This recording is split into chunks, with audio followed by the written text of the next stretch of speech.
This is the rhythm of change. This is the sound of redemption. This is the way that we bring it down. Down, down, down. Down, down, down. Down, down, down. Down, down, down. Down, down, down. Igniting the fire within you. Exalting the melody of freedom. These are the things that will bring it down. Down, down, down. Down, down, down. Down, down, down. Down, down, down. Down, down, down. So gather the faithful. Tell everyone to stand and shout loud. Shout loud. Shout loud. Let's bring it down. Let's bring it way down. Let's bring it down. Let's bring it down, down. Let's bring it down. Let's bring it way down. Let's bring it down. Let's bring it down, down. Down, down, down. Let me tell you, it's in the air. Joy is in the air. Love is in the air. Can you feel it? What it feel like? Freedom. What it feel like? Don't sleep on it, brother. You might get left, sister. Can you feel it? What it feel like? Freedom. What it feel like? Justice. No need to be counted, cause I am down. Down, down, down.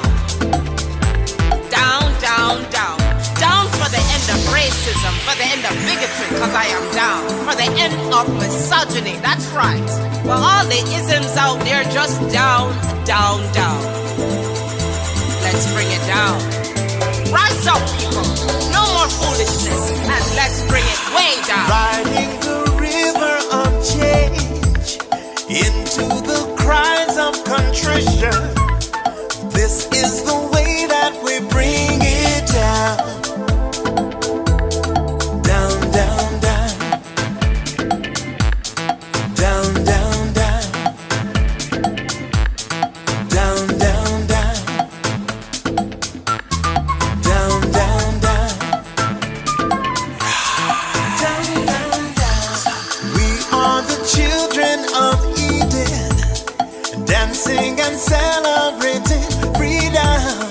We are the ones that must bring it down.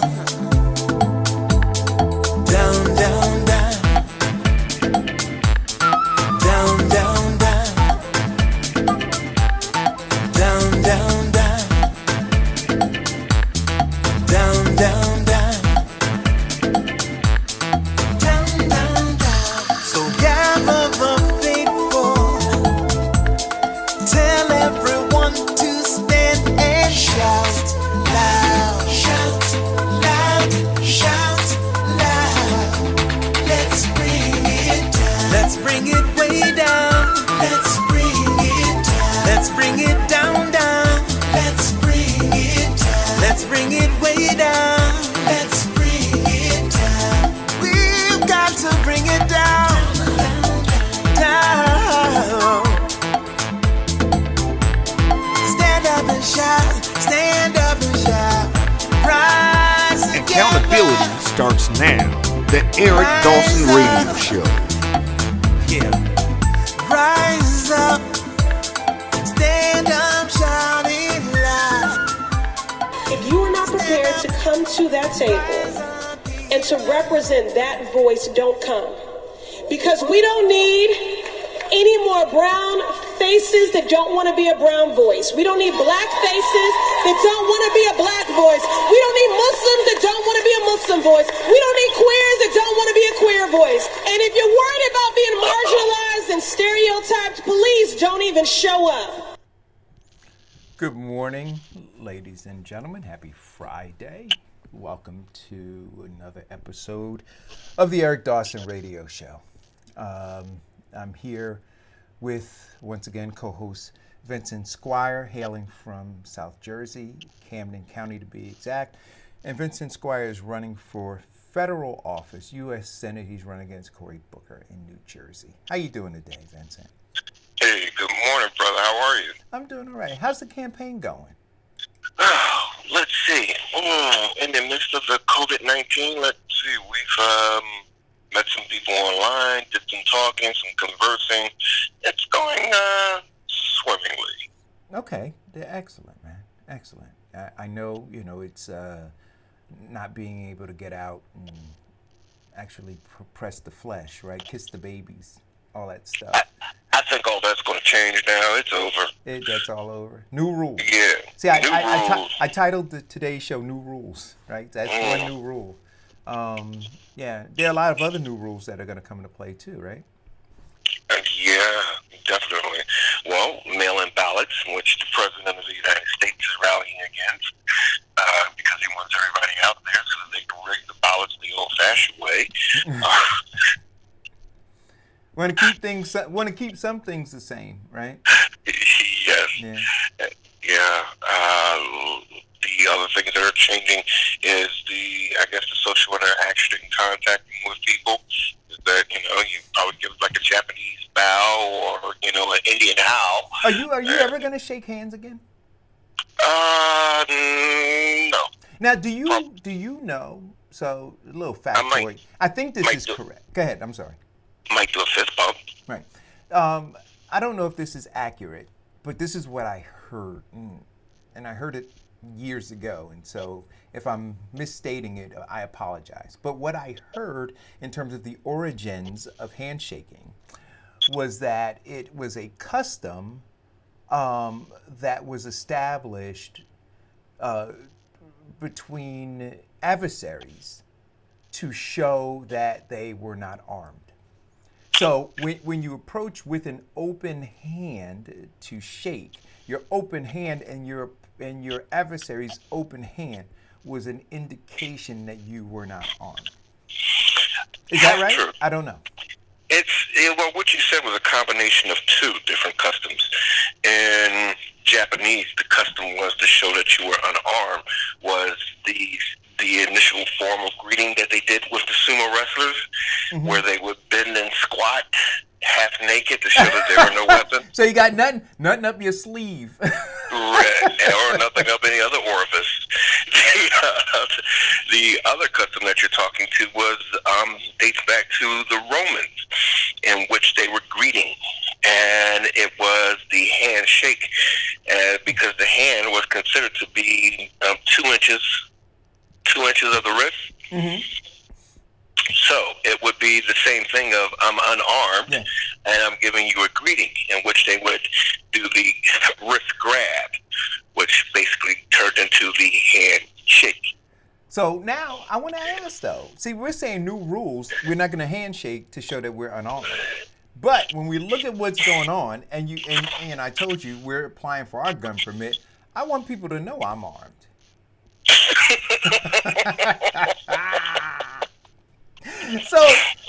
So maybe me not shaking hands won't show me to be a hypocrite, right? Well, you understand? Staring down at 30-30 in your hands would be a huge indicator that you're not shaking hands. No, I might not have it in my hand, but I'm armed. Okay. You understand what I'm saying? But I don't want to shake your hand, because if shaking your hand gives you the indication that I'm not armed, then I don't want to lie to you.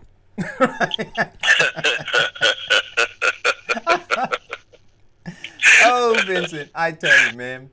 So listen, we had a quite spirited show yesterday, and we were talking about what's going on in Minneapolis. And what's going on in Minneapolis now, last night they burned the police precinct. What's going on in Minneapolis is the mayor of whatever town that is decided not to have the police engage them in some areas as not to pour more fuel on an already burning fire. So there's a lot going on, and reports are now, and don't want to put it all on the protesters, right? Because you do have some people who are protesting peacefully, and you do have some agitators who no doubt have been paid by some opposition force to discredit what's going on there. So I acknowledge that too. Nonetheless, in the end, that community where those people live, where that woman who posted yesterday that she was just trying to go into the store to get rations for her child and couldn't because the store was now looted and burned, that's the community that they have to live with when the embers all go out. And the media cameras go away, right? Because that's what's going to happen. Well, look at what they did. They actually they wanted to get rid of the media. Or let's talk about how truly racist the actual city is. So they bring in the state cops. Now I've been following this story since this morning with all the rioting, right? Mm-hmm. About 3 a.m. The bulk of the protesters kind of wind down. 5 a.m., the news is still out there. CNN is out there. MSNBC is out there. ABC is out there, right? Now, CNN has 2 reporters, and they're talking about now the state troopers are coming in. Now, the 2 reporters are one on the one side, one on the other. One happens to be white with his team. The other reporter happens to be black. So, what do the Minnesota State Police do? They arrest the black reporter and his team. Now, I sent you a tweet because you sent that to me this morning. I didn't get an opportunity to read it, but if you can give some more background, because the only information that I saw was that NBC said the reason that they were arrested was because they were asked to move from where they were. That's a lie. See, here is the stupidity of their lie. Now, when they came and arrested the black reporter, oh, by the way, for those who want to know, the white reporter was Josh Campbell. Okay. And the black reporter was Omar Hernandez. Okay. Now, the reporter and the videographer kept the camera moving. He asked them, he said, he said, what are you doing? He says, you're under arrest. He says, for what? He says, because you need to move. He says, well, where do you want me to go? I got you. He didn't say anything. They just continued to arrest him. Then after they arrest him, they arrest his producer who said, why is he being arrested?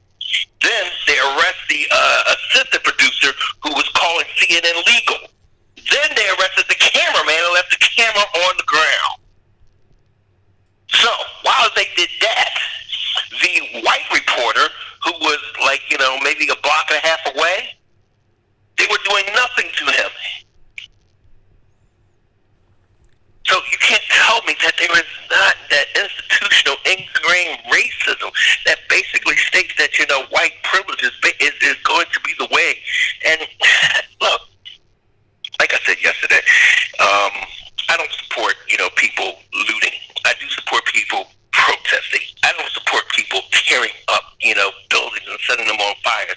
But I do protest. I do support you making your voice heard. And I said it yesterday, and Reverend Dr. King said it as well.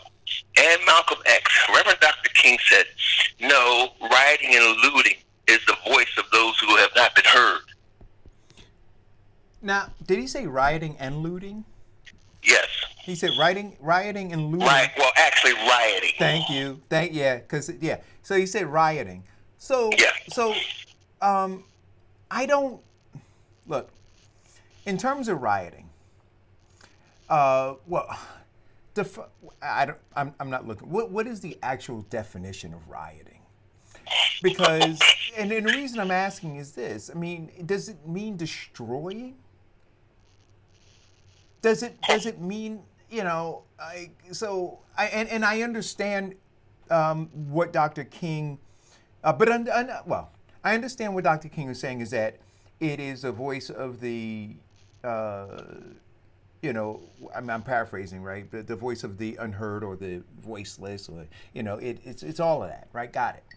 But it doesn't mean that that is necessarily the way to speak out, right? So it says that. So I agree that that's what's happening, but the question is whether or not it is right.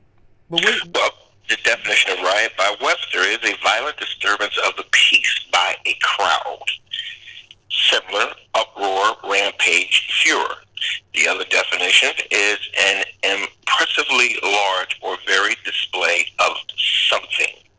right. So I'd prefer the latter, right? And say that maybe that's the one that Dr. King was referring to, because it seems to be consistent with his nonviolent message, right? So you can have a gathering, you can have a rather large and ominous gathering. The question is whether or not you take that other step and you become violent, right? And so, you know, and I saw people posting that quote from Dr. King.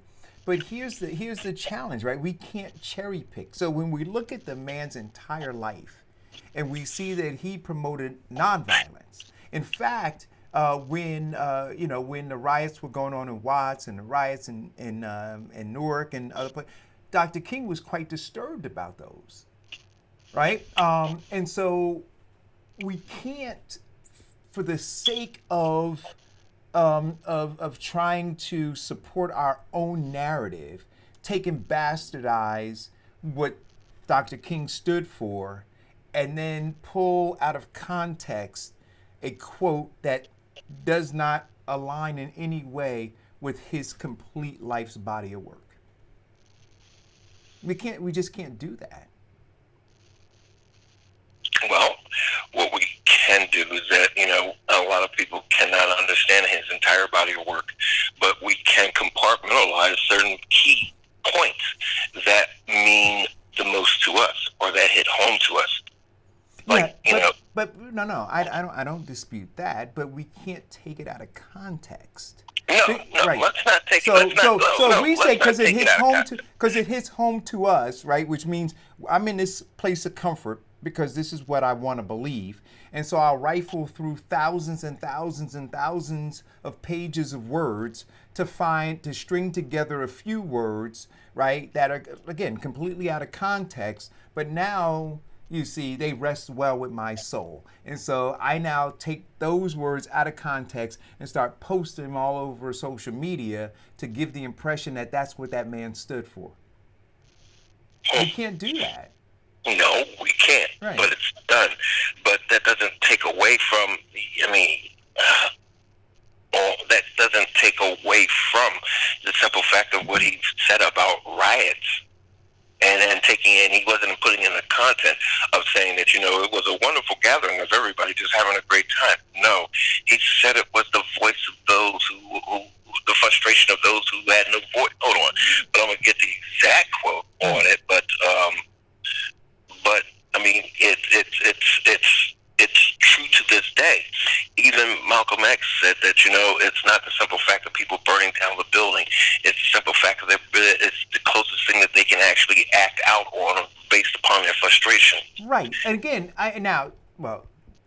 Malcolm said a lot of other things, right? But I don't disagree that this is a reaction. The question is, or the point that I'm trying to make is this, that there are people who are trying to justify the action.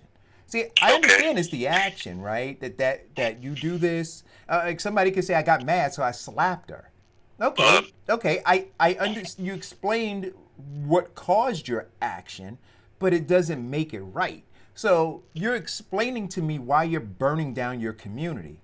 I understand what your explanation is, but it doesn't make it right. And so when you invoke Dr. King or Malcolm, they're not saying that it's right.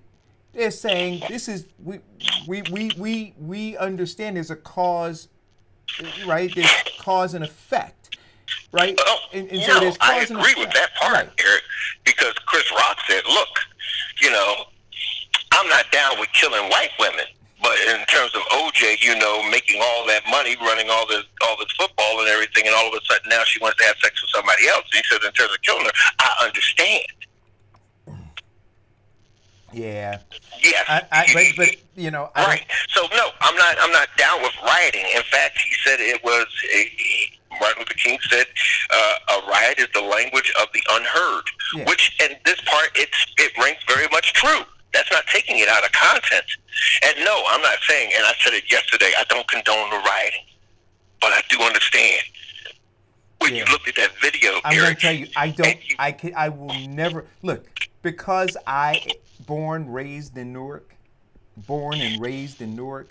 and still ride through areas of Newark that have never recovered. It literally, when you ride through some of these areas, it's like in a time warp. Like they took that area and put it in a time capsule, and you unloosen the lid every time you go through there and look, and it's like time stood still right here.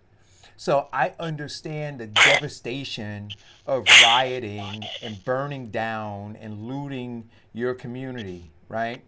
And then being stuck there. And so all you need to do is I could take you through some streets in Newark and you can see it. And so I am so concerned that that's going to be, with you on that. I mean, I grew up in North Philadelphia, and I lived and walked through the riots of North Philadelphia. So when you see it, so my question to you is, when you see it, you understand? You have an understanding of that? I understand why. You know why I understand why? Because when I saw the videotape over and over again of this man sitting up here gasping for air and begging for his life, yet this officer was so cavalier with his knee on his neck. Come on. Yeah. I understand because when they were shooting these other children and all these black people around there, at some point we went out with a mantra and understanding, saying that, listen, why don't you guys just not argue with them, follow directions, and then after they release you, get an attorney and fight them in court. This man did nothing. He did not argue. He did not. No, I get that. He did not resist. Yet he lost his life. Eric, people are upset, and I understand that. Right. No, I understand that they're upset. We got a call. I understand that they're upset. I don't understand that they're destroying their own property. Go ahead, Diane.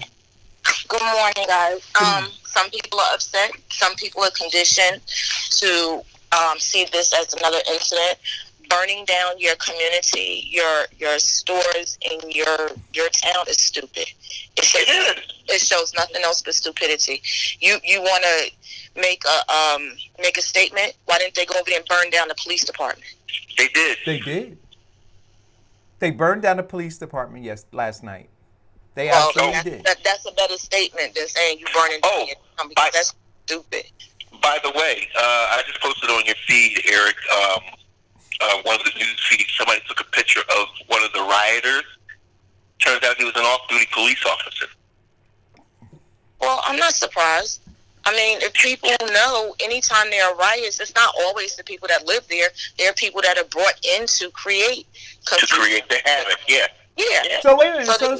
But I'm asking the question: are we assuming that the off-duty police officer is there to cast a negative light on it, or is the off-duty police officer really somebody who may be a member of the community who's fed up too, and he doesn't have, or she, I don't know if it's he or she, but they don't have the uniform on, and they say, look, I believe that this is all bullshit too, and they're out there rioting. The only question I would ask about the police officer, right? Because let me say this: I would protest if I was a police officer, right? I would be out there with the other protesters. So you just said... But he was out there rioting, throwing stones, going into the stores. No. So that's what I'm getting ready to ask you. So because I want to distinguish the rioters and the protesters. So what was the off-duty police officer caught doing? he was caught by people who knew him as a police officer in Target, loading his stuff up. Okay.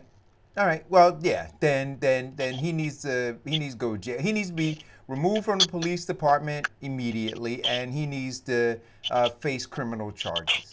Yeah, but in his defense, he'll say, "I was trying to protect some of the property from Target." Right.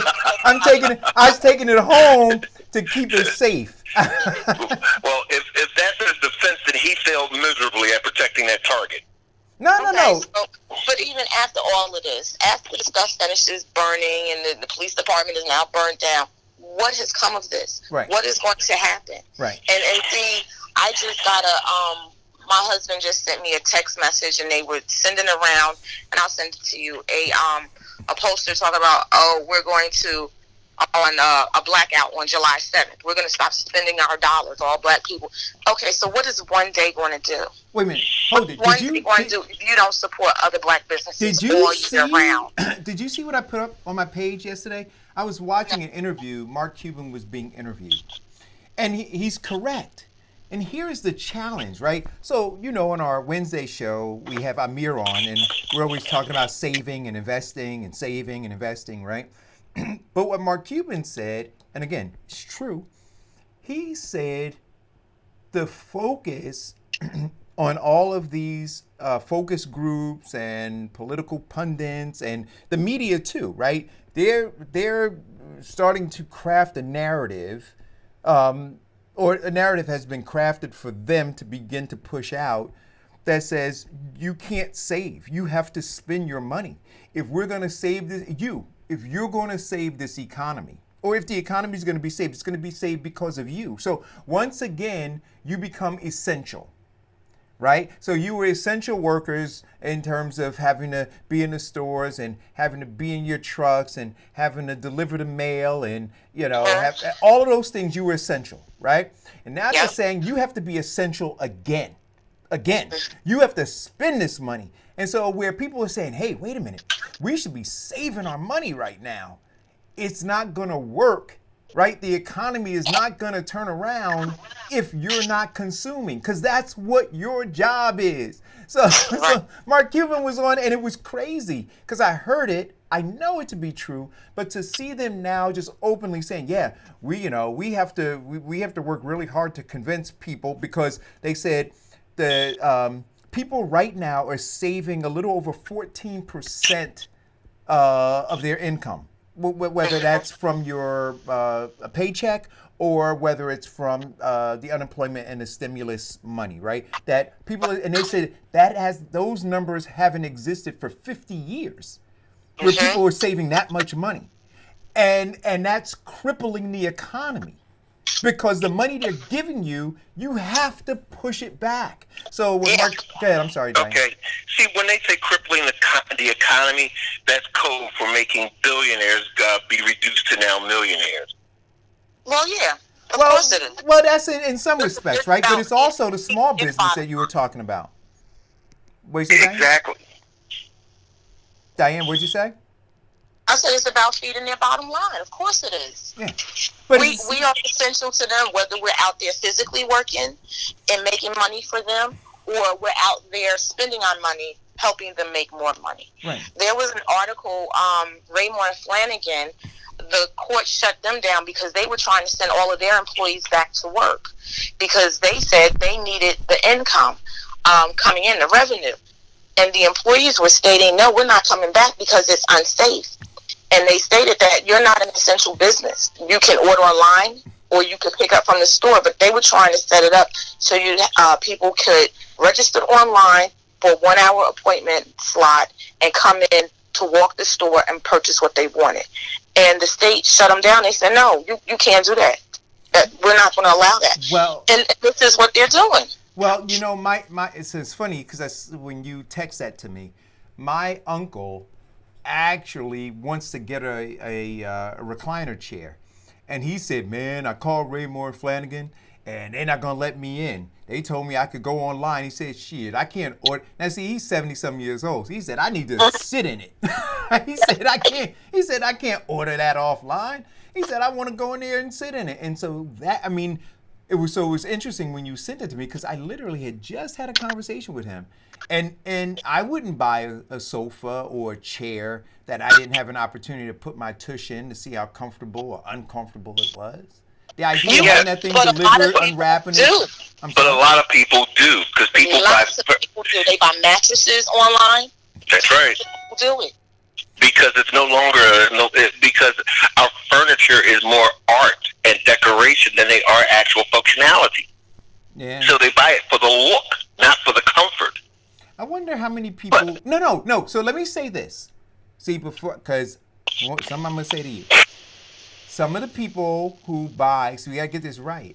A lot of what people do is they go to the store and they sit in it. And they go to different places and they try them out. And then they go online to find it cheaper.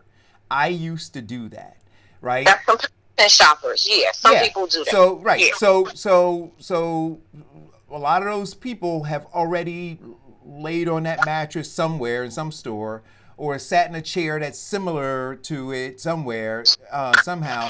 And then they're going online shopping for cheaper. But look, this is the new rules, right? New rules. You know you're gonna have to order it. When you get it, if you don't like it, you got to pack it up and send it back. I don't know, but you got to spend your money. And so what Mark Cuban was saying on the interview last night, he said what he believes the government is going to have to do is give people not cash, not put money in your account, because the money you put in your account, you can choose to use it how you want to use it. He's saying give a debit card, use it or lose it. So every month, there's a fixed amount of money that's put on that card. At the end of the month, if you didn't use it, it's gone. Now, that would force people to spend the money. And that's what he suggested. What are your thoughts about that? I think that's called welfare. That's welfare, because that's what welfare does. They give you a certain portion, SNAP, that you can use just for food, and anything that's not a food item, you have to take out of the cash side of it. It's welfare. But see, also all of those people who have been crying about the violation of their constitutional rights, I mean, wouldn't their ability to manage their money the best way they see fit be a violation of their rights? I mean, if you're going to bastardize something, then do it, make it work for you. Wait, what would be a violation of their rights? The ability to manage their own funds. Oh, no. What they're saying is this. No. See, understand, it's not their funds, right? These are monies that the government is giving to you with an expressed purpose. And that is the boost the economy. So you don't have to take it. That's what they're saying. You don't have to take it. But if you take it under these rules. Mm-hmm. Right? So you can look and say, you know what? No, I don't want to do that. And then you just leave it. And in fact, you don't have to do anything. It'll just expire. Poof. It'll just disappear off the card. like your cell phone minutes. It would be easier if they just created funding systems where people can go purchase long-term loans, whether it's for housing, especially for housing. If they just did it for housing, they would be able to spend the money and get the money back at the same time. But to put it on a card like that, I don't think. I mean, many people will use it, and many people will just sell that card for the month. Right. They still want to get something off of it. No. But whoever sells the card. So let's say I wanted to cash, and I would imagine it would go the same way that they used to do with food stamps, and probably do with the SNAP card too, right? I remember people in the community who had food stamps, and they would buy cigarettes or something, right? So they sell a $10 food stamp for $7, right? So they get $7 cash. The person would get $10 in food stamps, and so the person, made off. They got $3 extra, but this person got money. So it's almost like going to a check cashing place where you pay an interest fee. But so you would essentially wind up paying. But that card still, whoever bought that card from you, Diane, would have to spend it.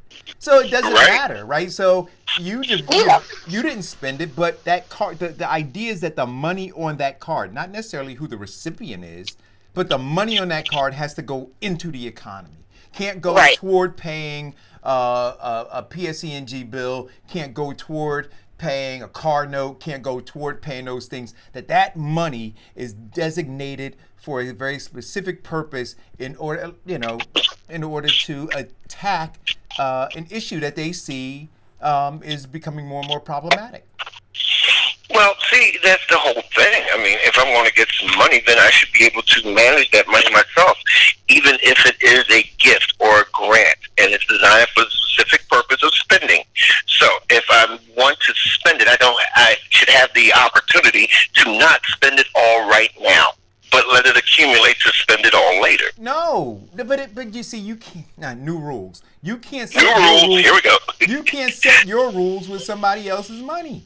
But that's in violation of my constitutional right. No, it's not. Just like those protesters who were within their constitutional right. What is it? Wait. The government decides that they want to. The government is deciding that they want to give you a card, Vincent, that has $500 on it, and they say to you the stipulation for this card is that you spend it by the end of the month. That's it. Okay. And you're saying that you taking the card, right? Because once you take it, you're taking it is agreeing to the terms. So you're saying at what point are they violating your rights? When they're telling me okay. Well, then is the card transferable?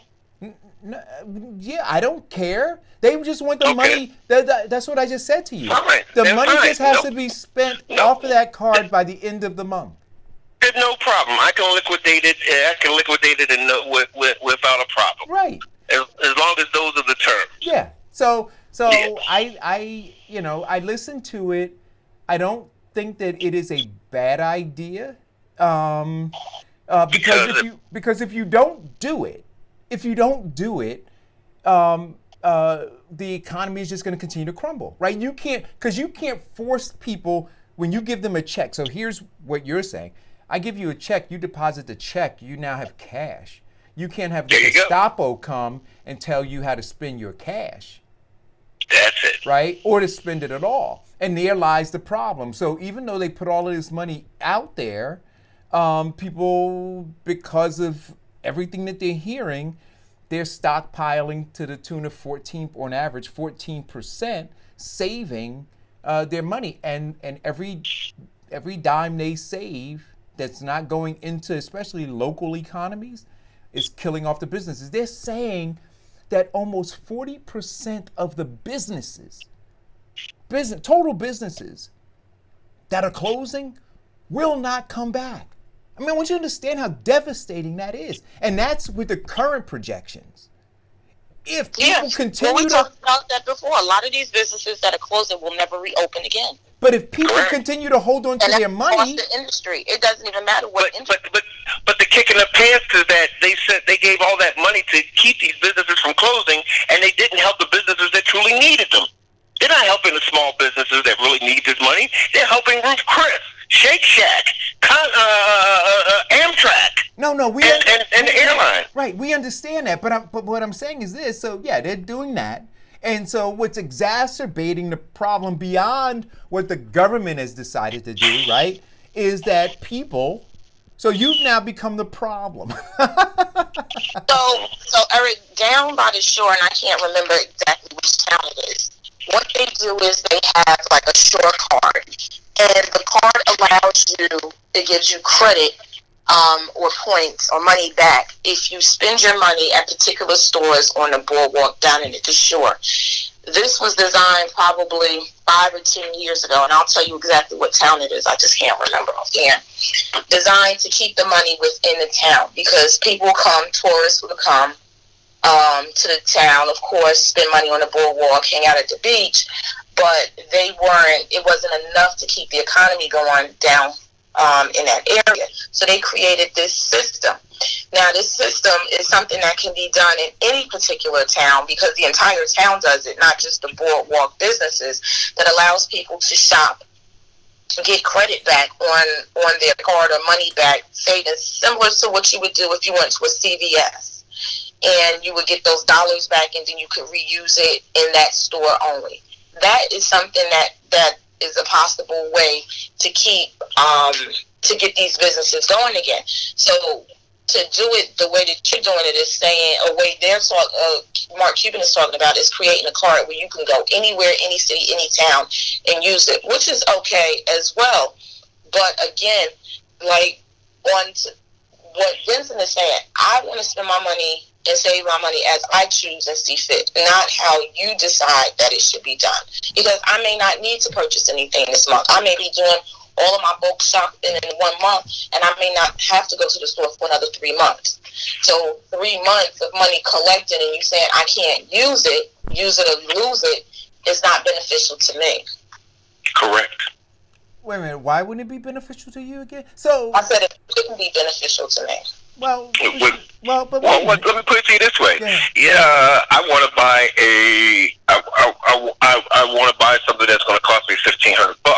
They're giving me $500 a month, so it would not be beneficial for me to spend that $500 a month each month when I need to save it up for 3 months for that large purchase. No. So here, I mean, I'm not trying to.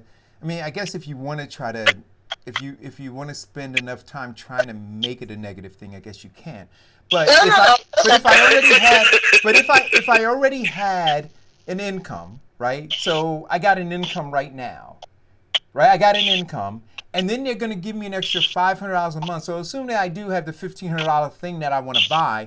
Well, what I now do is instead of spending the money I've been spending, right? So whatever money I have in the bank, instead of spending that, I know I have to spend this. So I start using that card first until the card's exhausted, right? And then I go to my bank account and I start spending that money, right? That would seem to make sense, right? So now if my total output, and I'm sorry guys that I'm drilling down in, but if my total burn rate in a month is $1,000, and right now I don't have the card, so I'm spending $1,000 out of my account to cover whatever, right? But now I get this card for $500. Why wouldn't I spend $500 of the card and then spend $500 of my account and I still have $500 in my bank account? Because I want to spend $500 on my carrot bars, which don't accept this card. All right, Vincent, all right. You can't help yourself. Right. But no, Eric, trust me, we see your point, but we're saying that that's not the be-all, end-all, all right, do-all. well, you know what? All. So this is what I'll say. If he does it, give me your card. That's what I'm saying. Give it to me, and I'll take yours. It doesn't work for you. Give me your $500. No. Wait a minute now. Wait a minute. You guys just sat and created these scenarios of why not, and I'm saying I think it's a great idea. So then I'll take your cards. So I'll give you my address after the phone number, after the show. You guys can mail me your cards if they come. Okay, so for cash instance, New York City did put something in place like this. They are giving cards food cards to all of the students in any student. Isn't that New York. fantastic? Any student, doesn't matter what your parents could be millionaires. If you are every student, so it doesn't matter how many kids are in the family. Every single student gets a card so that they would be able to purchase food. I think that's an excellent idea. Even if your parents are a millionaire, it's not based on income. No, it's based on the money that was already pre-allocated in the school board budget to pay for food for breakfast and for lunch. Right. So now they're getting back their money every month, and now they're able to go feed themselves because they're not physically in the school building being fed. Now that is actually worth it. That makes sense. That truly makes sense. I mean, giving people the opportunity to get money that they're allocated for that comes out of their tax dollars anyway, that's a beautiful thing. That's good government. But, I mean, to actually say that, okay, you have to spend X amount of dollars in X amount of time or you're going to lose this card, and that makes people a little nervous. I mean, because they're going on the concept of disposable income. And to some people, there's no such thing as disposable income. An extra $500 a month goes into increasing the quality of life that I can use for later on or a later purpose, or hold it together and use it collectively to make a large purchase. That's the whole issue I was talking about, Eric. Honestly, I think if they put the money towards food and said everybody gets, I don't know, a $250 stipend or whatever it is towards food every month, I think that there would make a big difference, because one of the biggest inequalities in many communities is the food shortage and food deserts. So I think if people had the opportunity to be able to have money to go purchase food wherever and not have to purchase it from the local bodega or the local corner store, that would be an improvement right there. And then whatever money they have from income, then they could really divert that towards other expenses that they needed to pay, as opposed to spending all of their money on food. And then even with that, the food, grocery stores, the farmers, all of them continue to grow, because you'd be recycling the money back into them. Okay. I like it. I like it. So I wouldn't get your school card, but I'd get your other card. You get a school card. Look, who doesn't want that SNAP card? What? Are you kidding me? Hey, listen. Some things is golden. I'm still trying to. Sometimes looking at people thinking to myself, damn, I wish I had one of those right now. Well, Corey, I'm still trying to find some of that 1980s government cheese. Yeah, we talked about that cheese, man. That cheese, it made good macaroni and cheese. It made good grilled cheese sandwiches and bologna. Yeah. Man, you fry the bologna, and then you melt the cheese, and then you put that on. Well, at that point, I was eating Wonder Bread. Put that on Wonder Bread, and that was some good eating. So 90% of Black America was eating Wonder Bread. The other 10% was eating Strowman's. So listen, I saw in the news today they were talking about, and so again, new rules. They almost as though the media is just uncovering the culture of this country. Like if you listen to it, right? It's like, oh my God, we have to do something about this. This is we have to deal with this race issue. And I'm saying it's not new, right? So before the knee was on the neck of Mr. Floyd, the knee was on the neck of some other, black person, right? Strangling them from opportunity. See, the knee's always been on the neck, and we've been talking about it. We talk about it. The statistics are out there. People. Well, the difference, everybody's home watching the TV now. Yeah, but I guess what I was saying, Diane, is that the media has a responsibility, right? Or do they? See, they could do. I'm sorry? No, they do. Did you read? I don't know if I sent you the article. NJ.com has been posting on the bottom of all their articles asking people to donate back to NJ.com to help keep, pay for their writers and stuff. Because, of course, under COVID-19 and even before that, when paper has not been so the first choice for people to go out and purchase, they are going under again.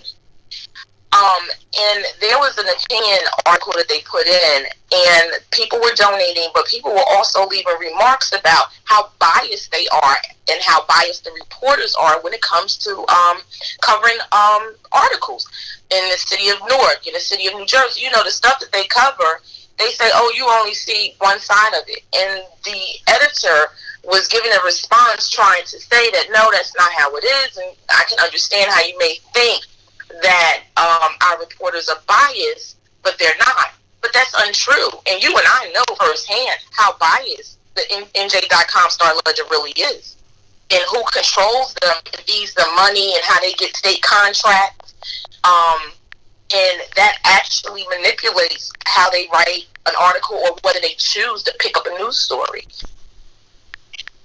You're right. You're right. But if we, and I asked Vincent this question. Well, I'm going to make this statement first. I think the biggest threat to our national security is our poverty and our racial and class divide. And I think we see this now, right? Which is why the government is having to contemplate another $3 trillion because this thing is on the verge of collapsing. And so, new rules, maybe. The media gives the proper amount of fair and honest attention to the root of all of this, right? Not just sensationalize it in an instance, right? So they had all their news people in Ferguson. They had all their news people there in New York with Eric Garner. Now they've got their news people in Minneapolis, right? Not that, right? But understand that this is happening all over the place. And Vincent, we talked yesterday about a database, and I was listening to the news last night, and they were talking about a database that exists in one town where they have all of this information that we were saying, look, they should be able to compile all this information from all these from these various officers who have infringed upon people's liberties and people's rights. They have a database. When I worked and they have one here in Hillside, we know which officers should have been fired years ago for improper behavior. We know that.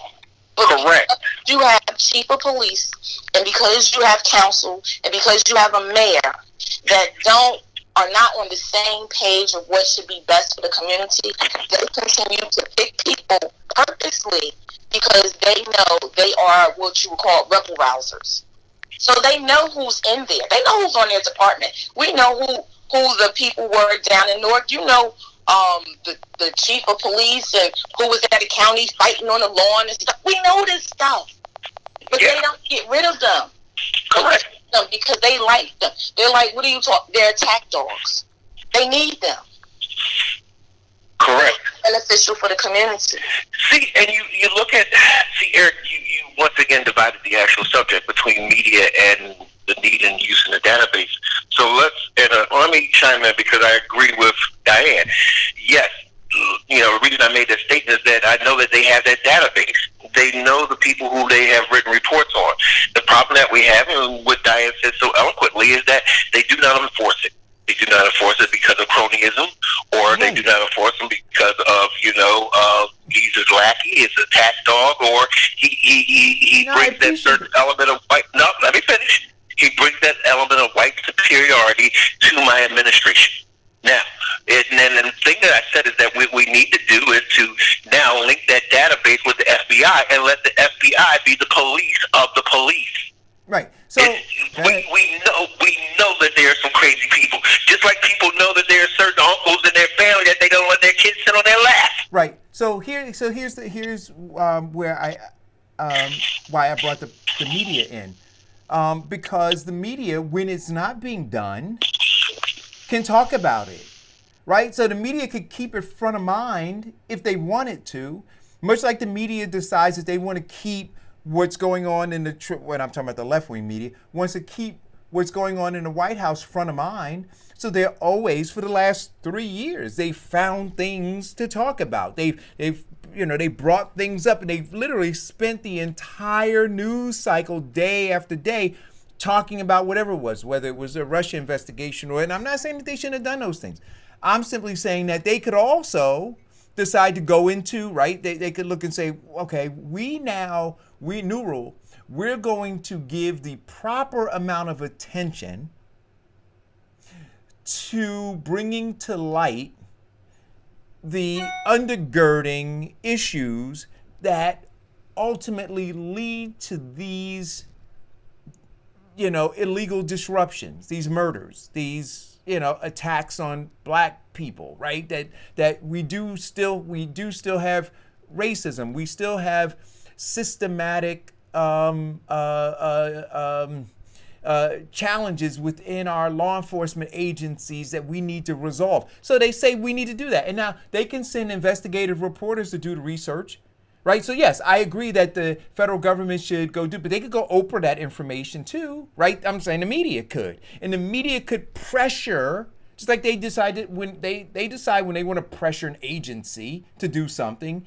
I'm saying the media can play a big part in pressuring these agencies to do something. Say, hey, listen, we just went to XYZ town and we discovered, again, that same threshold that I was talking about yesterday, whatever that threshold is. And we've discovered that they have 20 officers, each of whom have more than 7 violations against them. The media could do that tomorrow. They could do it tomorrow. And now if they did that, they could maybe preempt something because they bring that to the attention, ask the question, why isn't any agency outside of that particular police department now investigating this? Based on the fact that we know when you have those kinds of numbers, that there's a likelihood for that kindling, right, to be ignited. They could do that. They could be preemptive in it. And I'm saying that, maybe, new rule, they decide that instead of just doing it for ratings, because that's why I think they do it now, they don't do it to solve anything. That is why they do it. They do it for ratings. Right. And the whole issue with ratings is that, see, with high ratings, that means a lot of people are watching, which means that they can increase their advertisement dollar. No, we which understand means the media newsprint makes more money. Okay, so we understand that. Now, since we understand that, we know that media has a level of being controlled. The tail is now wagging the dog, which means that this is what we realize and come to understand. Since that happens, that gives a great segue for independent, smaller media, like the Eric Dawson Show, in which we talked about certain things, and then mainstream media catches on to it, and it's now on. Now, we talked about the disparities and disproportionate in terms of law enforcement. Blacks being in law enforcement, the disproportionate between blacks going to prison and sentencing. We talked about the disproportion of blacks being attacked and the different laws for black people and for white people, right? We talked about that, 2 days ago? Right. Okay, CNN last night had Laura Coates and what's the other black anchor that they have that comes on at 11? Who used to work for Philadelphia News. Okay, they talked, you know what those two black people talked about? The exact same thing that we said 2 days ago. That's the big problem. Right. So when the tail is wagging the dog, right, they get the information in the truth late. Right, but here's my other concern, right? So when you have, because we understand, I understand. My hope is that through these conversations, folks understand the real role of the media, and that is to meet their bottom line, whatever that is, right? To be able to show their board and shareholders, that they're making money, right? And so they produce and they perform every day to make money. But when you have now black anchors and black news people and contributors, when they come on the stage to perform, and they know too. So this is why the way that I'm looking at people now, they're not outraged on the stage. So I'm listening to Al Charlatan this morning, and Al Charlatan is instructing people how to protest, how to show in a peaceful way, he said productive way, their disagreement with all the things that are going on. But Al Charlatan lends his name to a station which doesn't tell the truth, right? And so what I would like, and so to Farrakhan's point yesterday about these leaders. You mean the Black Action Network doesn't tell the truth? Oh, listen, I'm going to tell you the Black Action Network doesn't tell the truth. I hope I hope you were being sarcastic. No.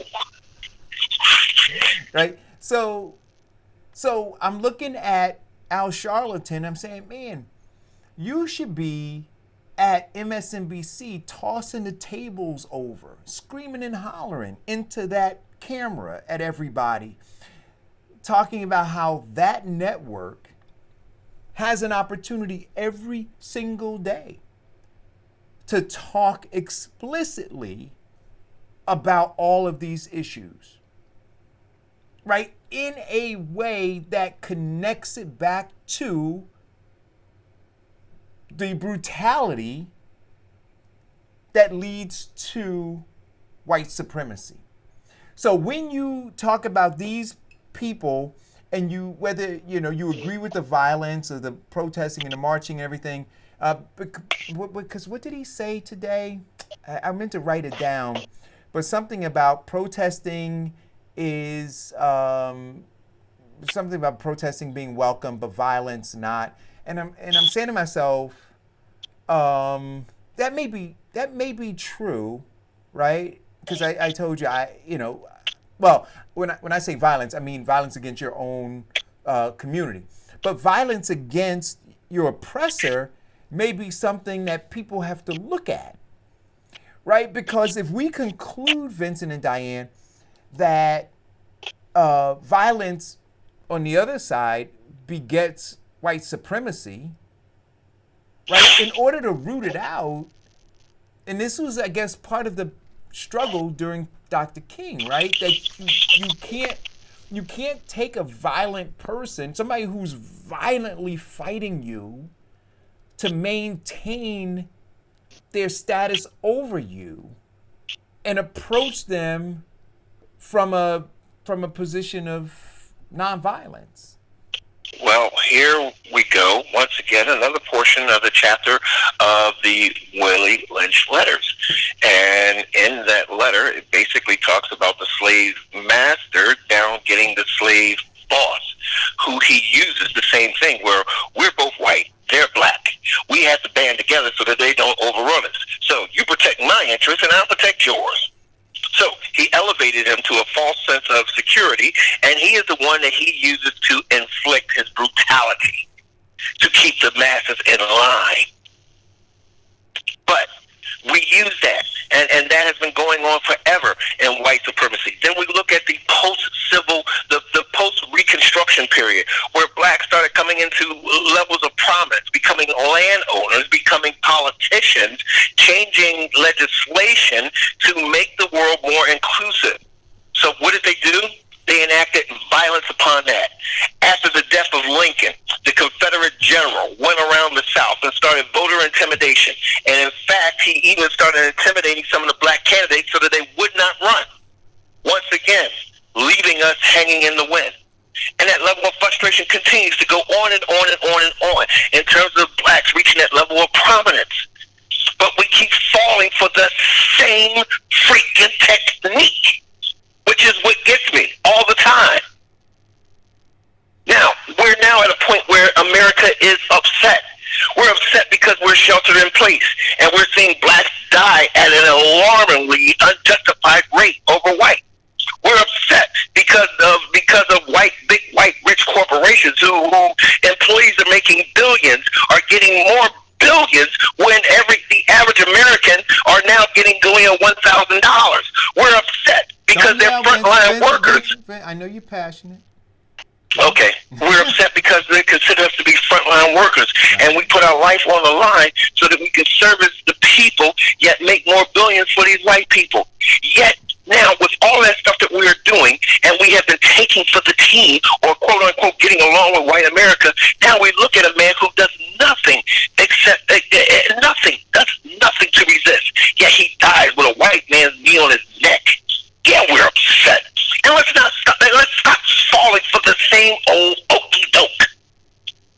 Let's now develop that new norm. If these people are rioting and now they got their attention because they have not been heard, now it's time for them to actually be heard. If the city of Newark is upset about its water, its schools, its shiftless politicians, then it's November. Let your voice be heard. I I am tired of people complaining just because they have lips and do nothing about it but complain more. Go ahead, Eric. My passion's over. So, listen, did you see the headline in Minnesota? Amy Klobuchar in Minneapolis, when she was the prosecutor, right?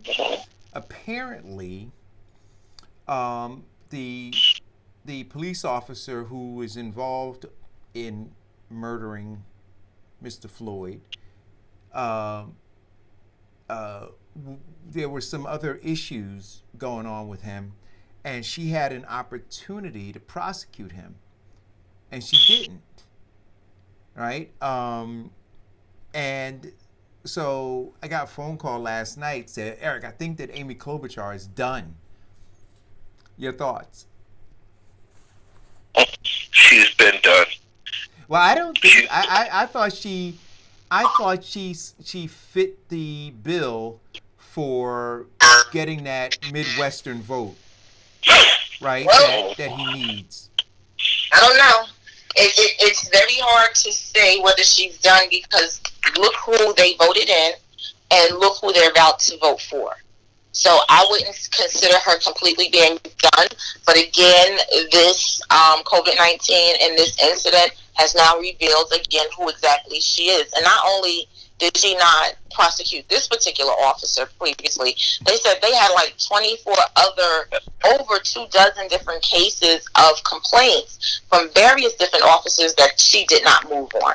She found that she didn't go after any officers for anything that was any unjust prosecution. So she again is another one of those people that you say she's biased.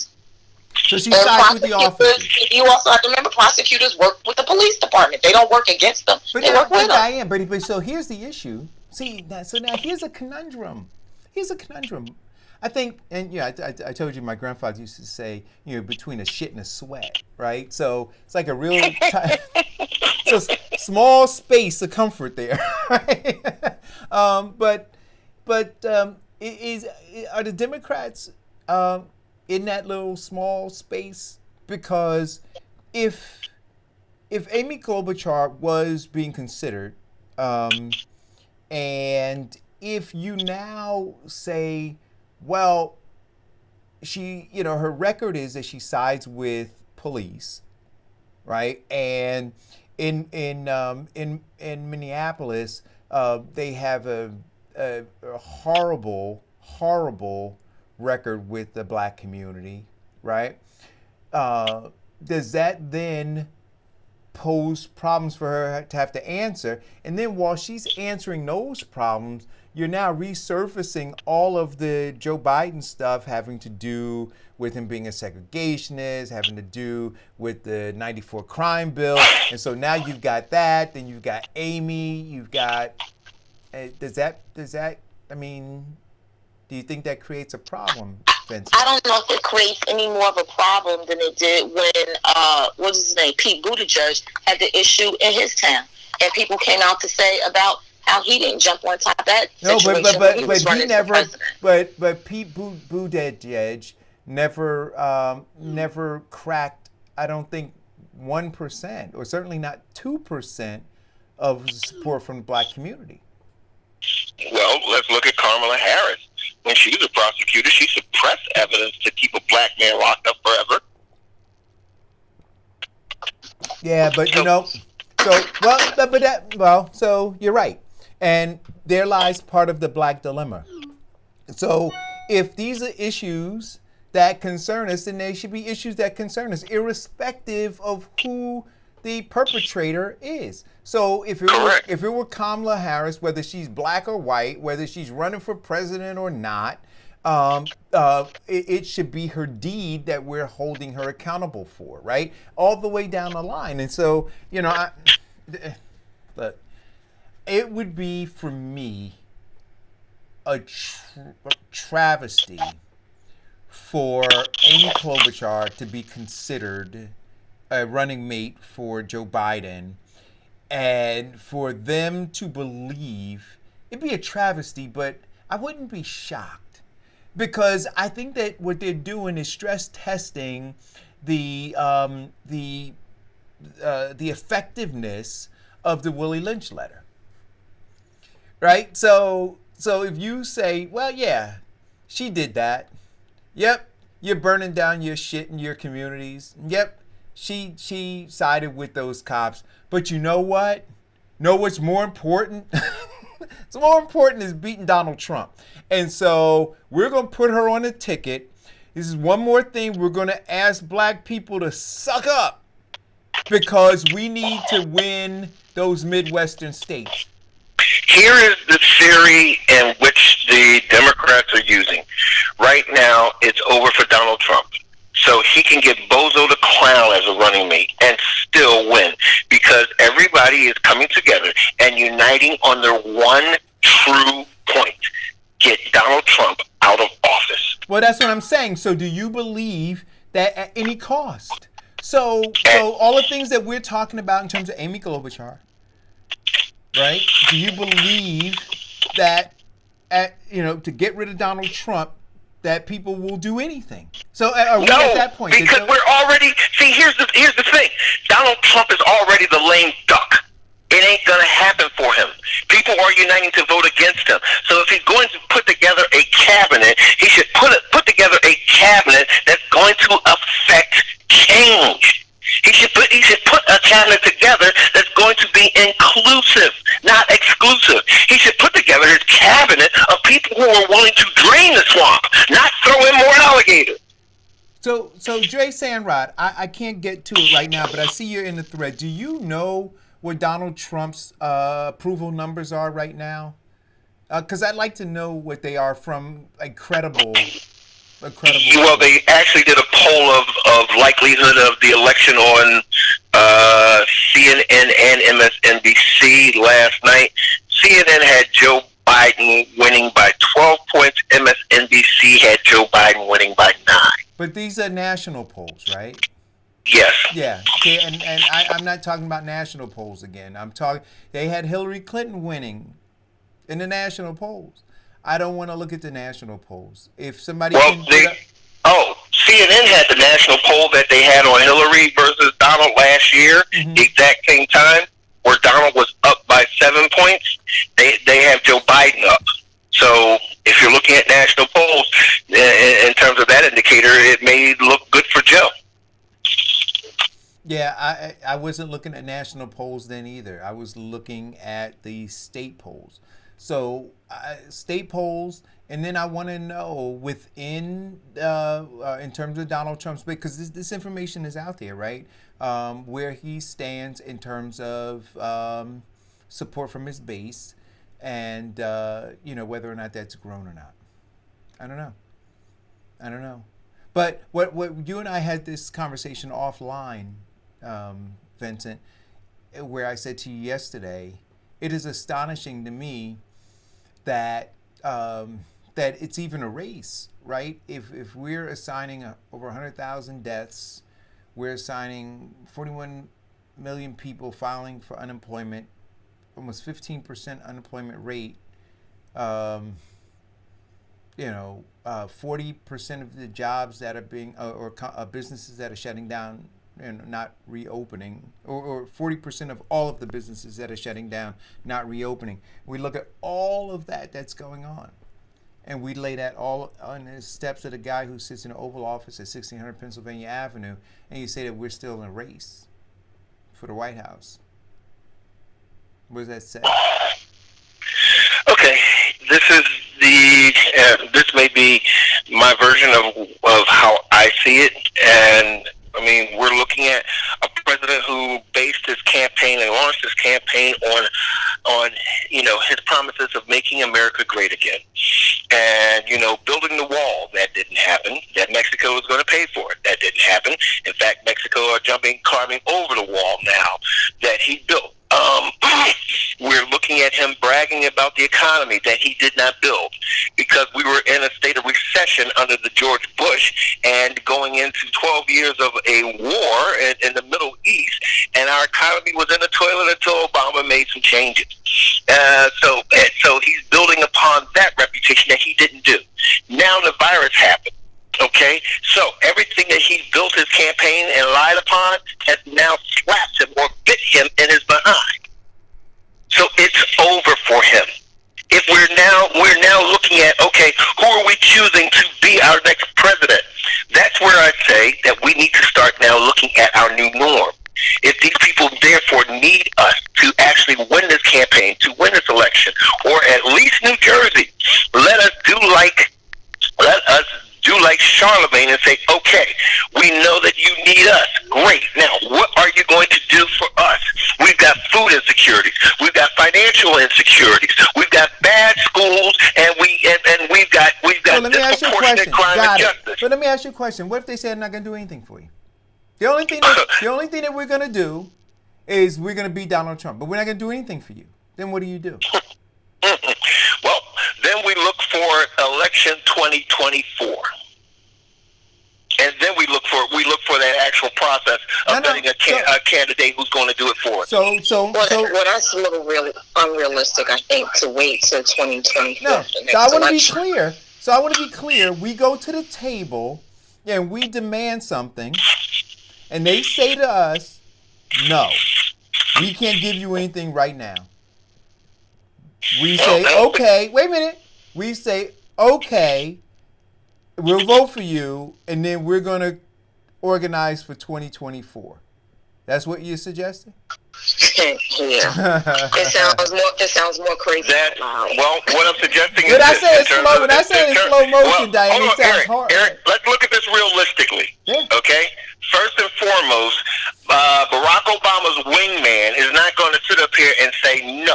He may lie to you and tell you, sure, I'm going to do it, but he's not going to say no. Okay? The second thing that you have to realize is that in preparing for 2024, we are either getting ready to bring in more supporting characters in terms of our congressmen, in terms of our mayor, our school boards, to support our situation and to increase that. No, that's not true, because people are focused on the presidential election. They're not even talking about the local elections. They're not even talking about the primaries that are coming up. I've talked to people in New Jersey, and their main focus is to get Donald Trump out. They're not even looking at school board or anything else. We just had a school board election in Newark. Those people flew under the radar and got voted in.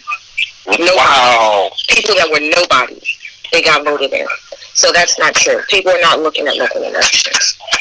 So there's not going to be change on the local side because they're too focused on presidential. So one of the things that's going to happen, and understand this too, please mute your phone. One of the things that's going to happen, and we talked about this during it occurring on the show, right, Diane? When the governor ran, the posters that were hung out, especially through the urban communities, was Stop Trump. When U.S. Senator Menendez ran, the posters that were hung through the urban communities was Stop Trump. It wasn't U.S. Senator Menendez talking about how he was going to do anything for the black community, right? It really wasn't about Murphy having a plan for the black community, although he said he needed the black community in order to win, right? But he said in the end, both of them said, in the end, the mission is to stop Trump. It's not for black folks to get anything. It's for you to know your place, and that is to get me in office, and my objective is to stop Trump. And so what I'm asking again is this: as we roll around to these next local elections, because it worked before, and we know what happens, right, in elections. If it works, they're going to do it again. So we can expect that in the local elections that are coming up, it's going to all be, I don't care if you're running for dog catcher, you're going to say, elect me to stop Trump. Right? We know that's going to happen. And so what I'm saying is this: if we look in the end and we have nothing, there's absolutely nothing on the table that talks about any substantive, transformative change for the black community. Are we okay? Yes, we're okay, because they're going to run on. Okay, our present politicians, senator, congressional, etc., are going to run on the campaign of, I need your help to stop Trump. Okay, well, let's put some truth to that matter. were in office when Trump came up with his bill, which gave billions of dollars to billionaires. Did you stop that? No. Don't you? So what makes you think you're going to do it now? Wait, Tell me, Eric. Tell me, wouldn't their record says that they're going to do it now? If they haven't done it before when they had the chance. We've seen this virus. They had an advance warning. These politicians knew it was coming. Did they do anything to stop Trump? No. Please, spare me with the bull crap. right. No, actually, what they were doing, they were wasting time with an investigation trying to impeach him, knowing that they couldn't get any further. That's Right. what they were doing. So no, Yeah. right. So there were two things they were doing, right?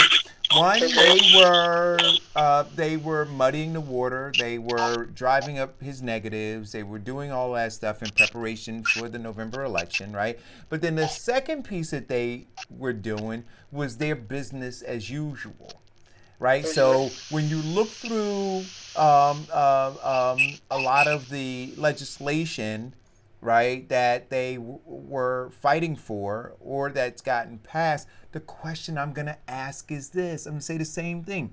What of any of it has been dealing specifically with America and its abusive relationship, ongoing abusive relationship with Black Americans? I got to tell you, when I watch the news, and I don't know if you look at it the way that I do, guys, but I see Black people who are given permission to come and talk about what's happening right now. But you have white people who are the experts. So you've got all these white folks who, because see, like when I look at it, I'm like, yo, see, America is still theirs. It's not ours. It's theirs. And they're managing it through their media outlets and such. And they're managed like a maestro. And so we need to bring a Black person on to talk about this to temper the mood and attitudes of people. We need to bring another Black person on over here. But in the end, it's the white people who are in charge. And you see it physically. I'm like, you know, no matter what channel you turn to, they're talking about our issues. They're talking about our issues. And they've been in charge. And they've not given a damn about them. So they don't care now. But I turn the news on, no matter what channel, and they're white people talking about Black people in their white America. It's crazy. It is crazy to me. You know, what's crazy is that you are probably one of the few people that actually recognizes that. That's what's crazy. And to say that the reason why we're still having, and you might as well say police lynchings on Black people, is because this is not our country. Yeah. And they will do everything possible to remain in control because they left Europe because they couldn't get along there. And they came here to build the country the way they wanted it to be built. Right. Hey, Vincent, was it you who said that white people need to stand up? Was that you? Somebody said that to me. I don't know if it was on the show or wherever. They said more white people need to stand up and need to be proactive. Not just not say anything, right, and say I'm not a racist, but actually be proactive in calling it out, right? And so when I watch these news channels, again, not now, not, you know, Joe Scarborough or Mika or even Sean Hannity and the guys over there who are doing their damnedest to try to figure out how to call it out and still, you know, not be repugnant to their followers. But they need to, not just today, not just in this instance, but every day, they need to say, this is the America we live in. This is the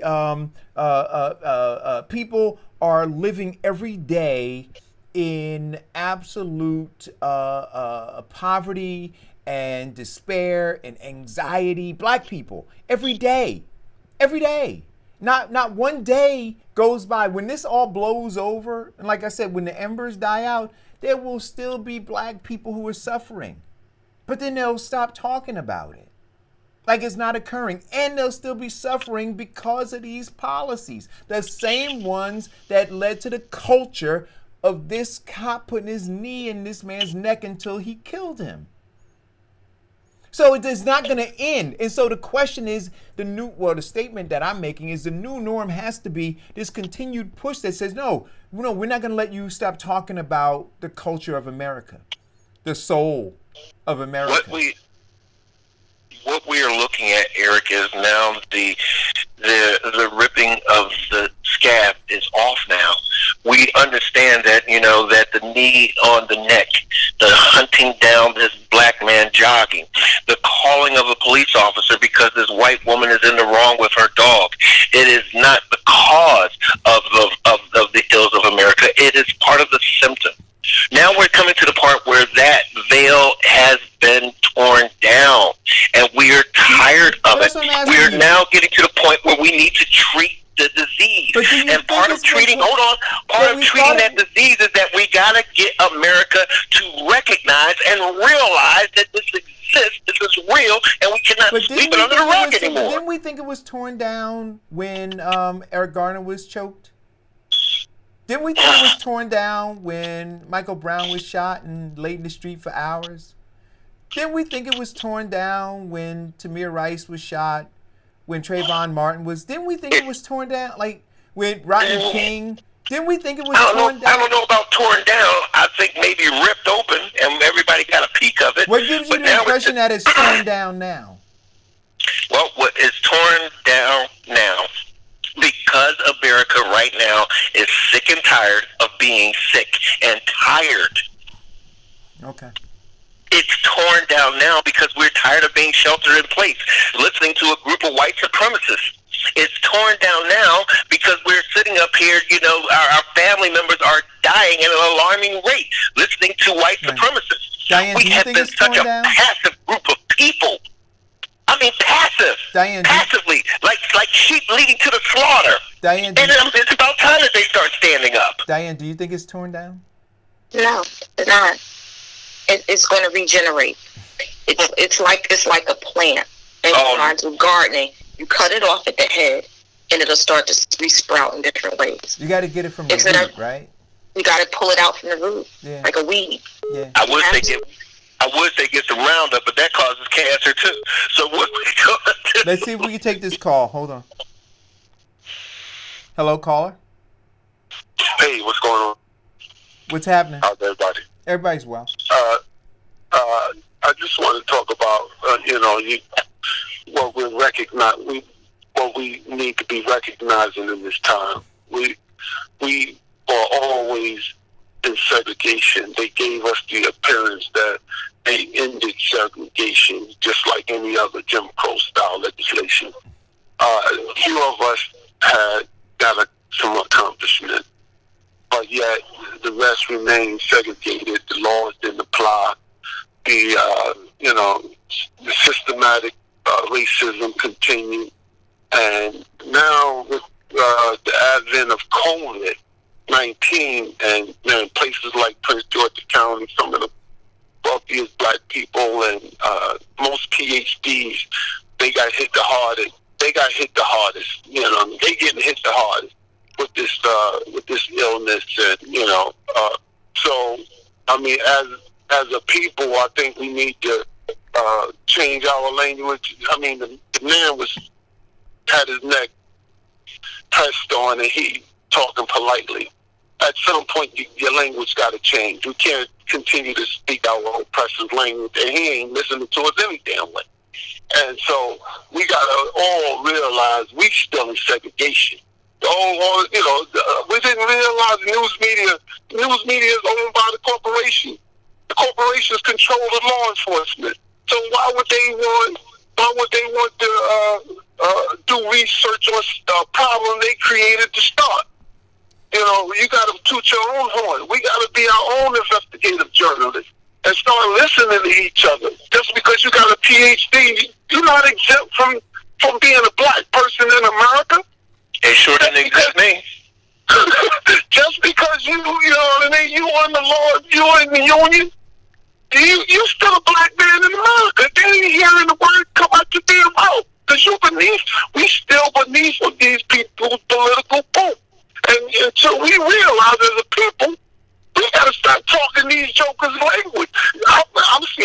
these sophisticated analysts and professionals and come on the news media and talk about people of color. And Anderson Cooper's pasty white ass is sitting up there. He ain't a person of color. Well, that's we need to, but that's we need my to whole cut this point. crap out. That's my whole But point. I'm getting passionate like Vincent. So we have to tune in. So understand. So we tune into the news. We tune in, whether it's Chris Hayes, whether it's Lawrence O'Donnell, Rachel Maddow. Don Lemon. Well, yeah. Okay. So right, count them. So Don Lemon, A.M. Joy. We've got on CNN. We got Cuomo. We've got Anderson Cooper. Let's just go down the list of them, right? And and so in this world that we say, or in this country, where we say it's not ours, right? They brought us here. They try to convince us that we share in it, but everything we look at, we realize we don't. Right, whether we're arguing about the diversity in terms of the Oscars, or we're talking about the diversity in terms of role plays in the movie theater, where black folks are arguing about more progressive roles, right? I mean, no matter where you go, teachers in the classroom, content in the classroom, every single step. They're saying to us, no, it's not yours. You're just here. You're just here.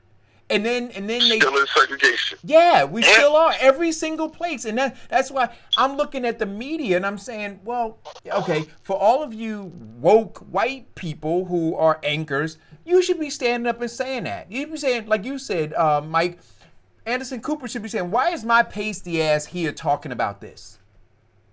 Right? That's what he should be saying. I shouldn't be here.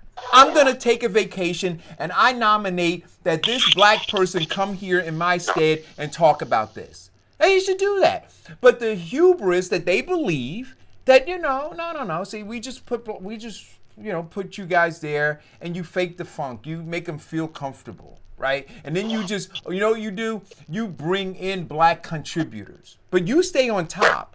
But you just bring in a couple black contributors, so when their black asses tune into the station, they feel included. You bring in the black contributors, but make sure you keep your foot on his neck. Yes, that's what I'm saying. That image, so that he's not being totally black. He's not giving you the true research of it. He's giving you the watered down cliff notes that we want him to spew out. But let me say this in closing. I just want my people to understand. When they wrote the segregation laws, Jim Crow was at the damn table saying, no, don't put this word in there, put that word in there. And the few of us that got out when they ended so-called segregation thought they arrived on their damn own. And now we come to the point now, we ain't nobody exempt. We all in this shit together. Excuse my language. I'm getting more and more like Vincent every day. But segregation is alive and well in this country, and so we face up to that fact. Then we might, and Amy Klobuchar, we're gonna go with a law and order candidate and a former segregationist as president and vice president. You think we've arrived? Joe Biden is a segregationist. He wasn't no halfway segregationist. They was the thing.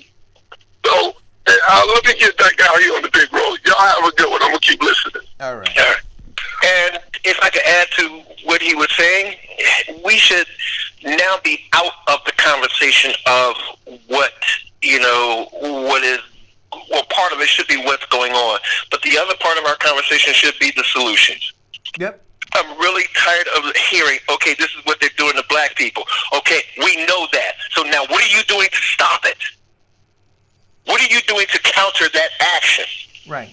And so once again, my suggestion is that, you have to activate on a local level. You can take control. And I've laid this out before, right? So it starts on your block. It starts with your block captain, right? And then, or your block president or whatever you call it. And then that's where the organization starts. And then it goes out to your district leaders in your various communities. And then those district leaders support in some towns it's a ward chairman, and some other places it's a county committee person, I think, Diane, right? Is that how it functions in Hillside? They have committee people or district leaders. And then, but I know in Newark, you have district leaders, and then you have a ward chairman, and then the ward chairman, Vincent, they all vote for the county chairman. That's how you get your county chairman. So when you see this person, and it's Leroy Jones right now, well, he was voted in by these ward chairmen who, I want to say this to you. So, and then they talk about this, right? They say, the county chairperson, as county chairperson, is one of the more powerful political figures in New Jersey, right? It's a he now, but it could be a she, but it's a he. He was voted in by ward chairmen and women who were voted in by district leaders, and some of those district leaders, Vincent, got 5 votes in an election. So they got 5 votes, and then they were able to parlay those 5 votes they got into voting for a ward chairperson, who then voted and ascended somebody to county chairperson, who is now considered one of the more powerful politicians in the state. So if we recognize that this thing needs to be changed, it was 5 votes. You allowed somebody with 5 votes to help determine the most powerful political person, certainly one in Essex County, and many argue in the state.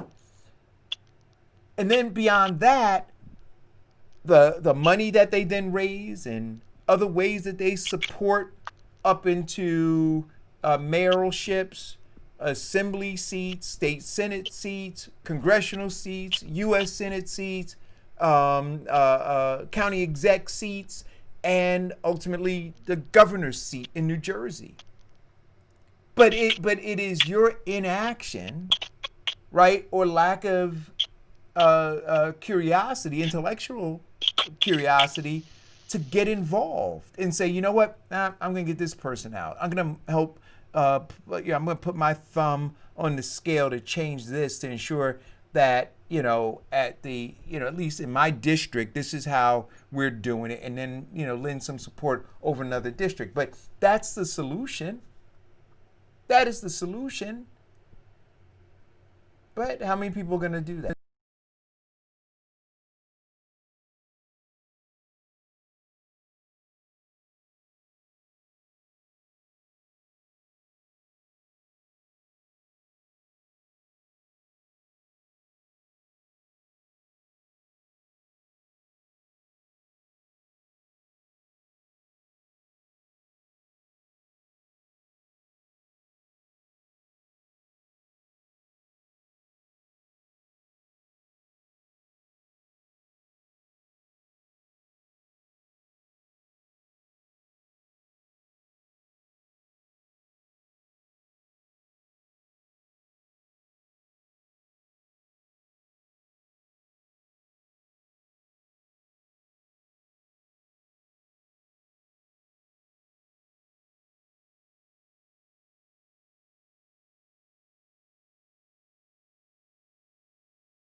Mobilize, vote.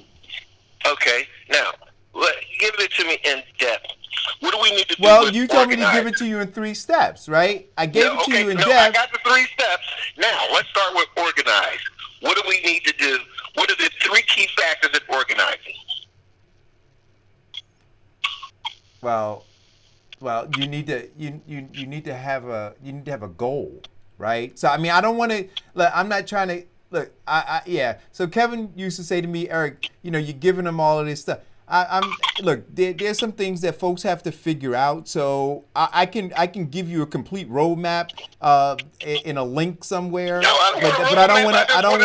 I don't want to spend the show. What's the key? What's my key goal in terms of organizing? Yeah. I think what he's trying to say is he's not giving you the keys to the house. You need to figure that out. By figuring it out, that means that you have. And to figure it out really means that you really are going to put a plan in place. You got people already that's saying this is what we're going to go for. So here's what I'll say. Not just giving out information. So what you're saying is that you're going to sell me the cobbler, but you're not going to give me the recipe. No, that's not what I'm saying. And right, and I'm not trying to go down this rabbit hole with you either. But what I'll say in short, and I've said it before, here should be the interest. The key interest for the black community should be economic and political power. That's it. Organize, mobilize, and then vote based on that. There's the plan. Okay. So now that we know that the key interest, how, if getting elected, how will we achieve that? How do you achieve what, Vincent? The goal of political and economic power. All right. So once again, right? I mean, if we're, I think that people need it, and this isn't to provide them with civics classes here, right? They're the audience that I'm hoping that we're dealing with is somewhat politically mature, right? That we're not in kindergarten having a conversation, because if that's where we are, then we just hang this whole thing up, right? Because the level of chess that's being played, and you want to have a third grade conversation about how people ought to be moving right now, right? I think that would indicate something really dire to me. But what I am saying to you is this: for the adults who are listening, the interest should be economic and political power. Again, these are things that we've shared on this show. If you realize that every single politician that is currently serving or running for office is taking money from an outside entity that is wrapped up in this whole corporate or what would I call it? The corrupt capitalistic theory of doing things, then you already know. You already know. I'm not taking money from any outside. I'm self-financed my entire campaign. Right. So, so you already know where their where their interests lie. Second thing, even if you're funding your own campaign, that ought not be enough for people. Mike Bloomberg funded his own campaign. So if you use that as a litmus test, that's not enough. You have to be able, I need to see that you have the ability to reach out to a community of people, because those are the people who you're going to have to ultimately answer to, right? So if at the end of the day you fund your own campaign and you bamboozle a bunch of people to vote for you, then you have nobody to answer to but to yourself, right? I want to be a stakeholder. But you asked me to answer your question. I want to be a stakeholder, right? I want to be a shareholder.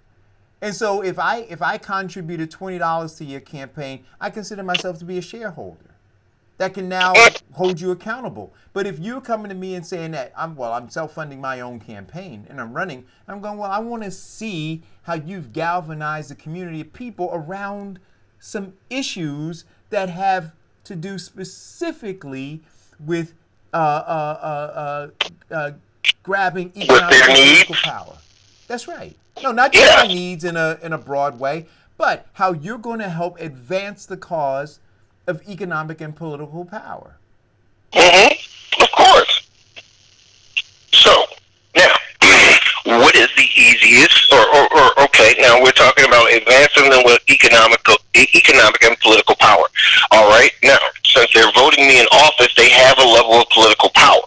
So how do we now? That's not true. Oh, really? So okay. So what you're saying is that how is that not true when I'm the one when I'm the subject and I know that subject well? So did we have any political power when we had Obama in office? Yes. No, we didn't. Yes, we did. No, we didn't. Yeah, we did. Now, I'm going to tell you see, we're going to go down this rabbit hole again, because I'm going to say when you look through the performance indicators, when you look at where the transference of wealth went, when you look at all of those. Hold up. Let's talk about the transference of wealth quickly. Give me your version of the transference of wealth that Obama did. What part of it do you want me to give you? Okay, what is the transference of wealth that Obama did that you're talking about? Right. So during the stimulus package, right, after the crash, where did the wealth go? Okay, give it to me. Where do you think it went? You. No. I know my answer. Tell me where you're going. I want you to explain your part to me. But again, I'm not gonna because you know the answer, right? So I'm not gonna play that game. Okay, right? Then tell me, what is the answer? So I'm not gonna play that game. But we know that there was a massive transference of wealth to corporations that did not filter down into the black community. We know that. We know through data that the racial wealth gap did not close, but widened under Obama. We know that. That's data. I'm not going to go. And so if you haven't done that research, I would encourage you to do it. And then we can come back and have a conversation about it. But if you did do it, then espouse on it. Okay. Well, all right. Then this is what we'll do. Why don't we set up Monday where I can bullet point all of the transference of wealth, and you can tell me if it matches up with your data. No. Well, I'm just going to ask you to do it. Right, I'm not going to have a pissing contest with you over it. I'm just gonna No. It's just basically an exchange of information. No. Well, I'm going to ask you to present the information. I'm asking you to do research and present the information.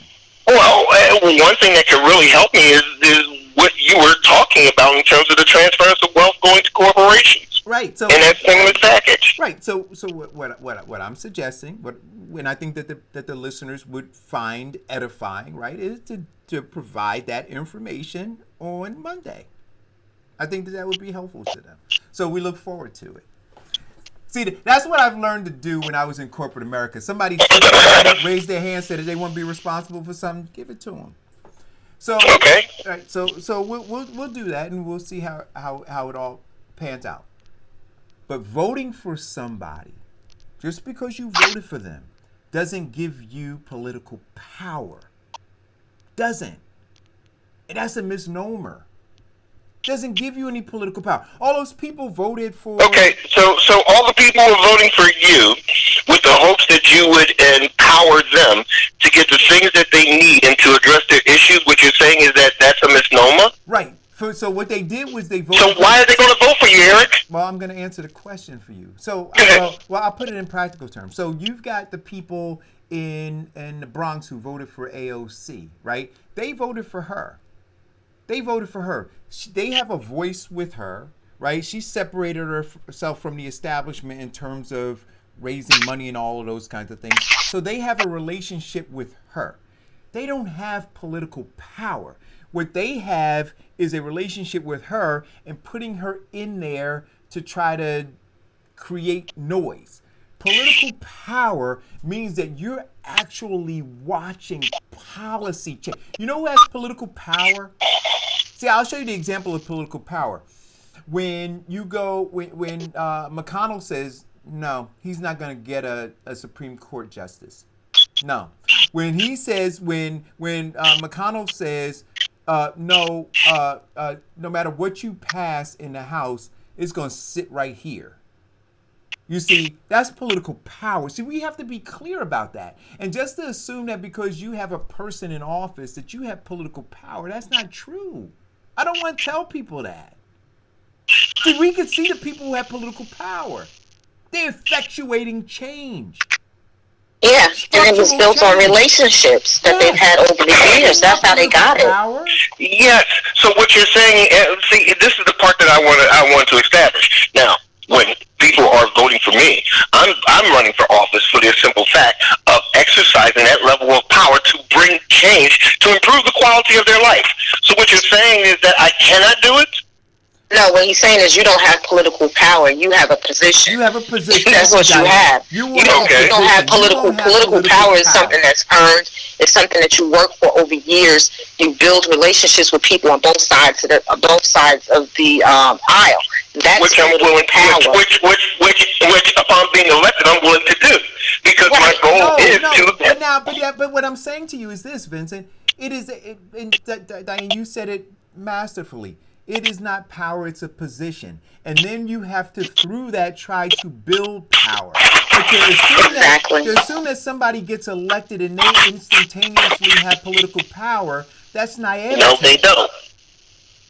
No, they do not have immediate political power. But that's what people believe. When you get a position, I'm going to have all this power. It doesn't work like that. Because you could be sitting on a council or a board and be that one person and everybody else is working against you. You now have nothing but a position. You really have nothing but a position. We saw that with Obama's second actual candidacy. After his first year, the midterms, it changed to, the Republicans actually started controlling and running, and he had no power to back up anything that he wanted to do. I understand that. Yes, I do. So what I'm saying to you is that, if I'm going in there with the intention of, exercising, talking to, and building bridges and alliances to help the people of New Jersey, then they should not be able to count on me to do that promise? So here's the reality of all of that. And this is, the reality is you have a single position. And when you count the number of people who vote and you look at the institution, and you say, I am one person in here, the reality of being able to effectuate change, which is what they did another example, right? Which is what they are doing right now to AOC. So they're saying, well, AOC didn't get any legislation passed. AOC didn't do anything, right? But AOC was on the cover of every magazine. She's on the front, above the fold in every newspaper, right? Bringing awareness to things. That was the most that she could do. Because the way that the institution is set up right now, she needs to build those relationships. But that most that she did was very effective. No, she has done nothing. That's what he's saying. All she has done is made noise and use the media to help her glorify. You asked me about political power. No, she didn't have political power. She had no political power. That's why nothing got done. So she's trying to build influence. But when you try to convince somebody, and this is why when I see those pieces of literature that come out that says, oh, I'm going to go there and I'm going to do X, Y, and Z, and no, you're not. No, you're not. No, you're not. None of them will. And that's why none of it ever gets done. None of it ever gets done. That is the truth. And so once you tell people the truth, of how it all works, you say, look, if you elect me, because if you don't tell them the truth, what winds up happening is you raise their expectations. And then you create a situation for your opponent 2 years later if you're a congressperson, or 6 years later if you're a U.S. senator, to come back and say, well, see, he said he was going to do this, or she said she was going to do this, and she didn't get it done. Right? That's what winds up happening. But if you go in and say, hey, listen, I'm going into a cesspool. What I can guarantee you that I can do is I can bring to light everything that comes across my desk, right? And let you know the information. I can be an information portal for you. Which is what AOC is doing. What? Which is what AOC is doing. Right. So I can do those things. But outside of those things, now you have a responsibility. Once I give you this additional information, you now have to work and see where the connectivity is, which is why I'm saying, again, it's the down ballot stuff, right? So if Bronx is sending AOC there, but New Jersey's sending Donald Payne there, right? And you say, well, okay, see, New Jersey's got to stand up and do their job. And then Connecticut's got to stand up and do its job. And then all the rest of them have to stand up and do their job to make sure that if that's the person, so if we look and say, you know what, I like AOC, I like Ayanna Presley, I like what they're doing, then we then have to do our job down ballot, right, at the congressional level, at the Senate level, to make sure that we're putting people in there too to help To them out. support them. Yes. Right. But if we don't do that, because if we assume, like you said, oh, she's got political power. No, what I'm saying is that her representation gives that political voice to those people in which she's serving. That's different. Now, different. can she parlay that into getting things passed? Okay, it may be difficult at first for a junior congressman or congresswoman, or whatever the case may be, but eventually, at some point in time, she will be able to get it done.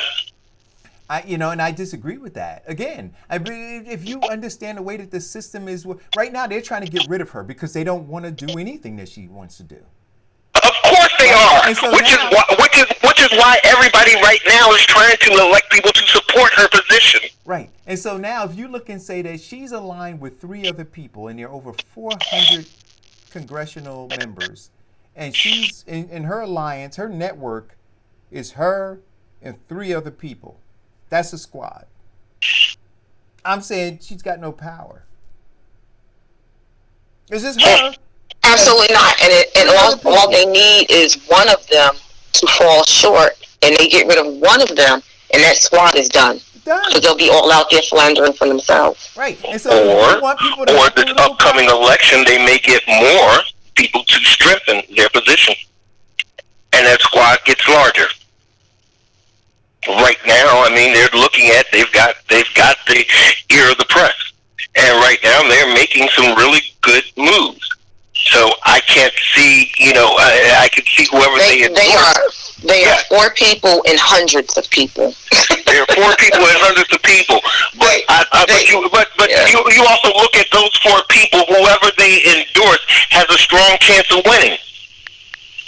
Well, people could win, but winning doesn't mean you're going to be able to control or make changes. Okay. A lot of people win elections and they're lame ducks. True, there are, but if they're getting people, hold on. But the idea is not like I don't want this to devolve into a debate, right? So no, we're not debating. We're exchanging information. Okay. And I don't think anybody feels like, Diane, am I pressuring you or making it feel like a debate? I just want to make sure that people get that they're getting valuable information and right. Just like, okay. So to her point, so if they do endorse other candidates and they win, doesn't that now build their coalition of people who are looking to do what's fundamentally right? If you say so. Politics doesn't work that way, but to end the conversation, if you say so. True. Yeah. In theory, it could work that way. And you're right that people can flip and change on you. So I agree. So I want to stick with the premise of, okay, here's the plan. If we've got these people in office and they're doing well or they're looking to do fundamentally right, then let's get more people or more like mind in there to support their position. So that we can exact change. Well, that gives you a lot to think about over the weekend since it's now 12 o'clock. So you asked me again, and what I'll say is organize, mobilize, and then vote your interest. And the only interest that we should have, contrary to what they're saying to you, my belief is the only interest we should have is seizing economic and political power. And if the moves that we're making or being asked to make are not to that end, then we're like that hamster on the wheel. And we're just running in place. Thank you guys for tuning in. Enjoy the weekend. And we'll be back here on Monday. Have a good weekend, everyone. Stay safe. If it's God's will, then we'll return to give you more information and hopefully encouragement. I like that. Diane, always a pleasure talking with you. Hey, Vincent, happy anniversary. Oh, yeah, tomorrow. Yeah. Happy 12 years. 12 years, man. God bless her, Vincent. I'm gonna light a candle. Yeah, God bless her. Happy anniversary. One day I'm going to have her on your show. I would love to have her on. Oh yeah, you don't want to do that, Vince. Hey, Eric, maybe we should have Spouses Day, or everybody get their spouse on. Hey, that would be. Hey, yeah, Mina, she'd have some things to say about me, huh, Diane? Yeah, we don't. 2 hours wouldn't be enough. It wouldn't be enough. You know, I like candles for her too. Well, it would be. It may be a situation where I think somebody will ask my wife a question about me, and I may, cringe a little bit. But no, I mean, for the most part, listen, I'm an open book, so I welcome it. Take care, guys.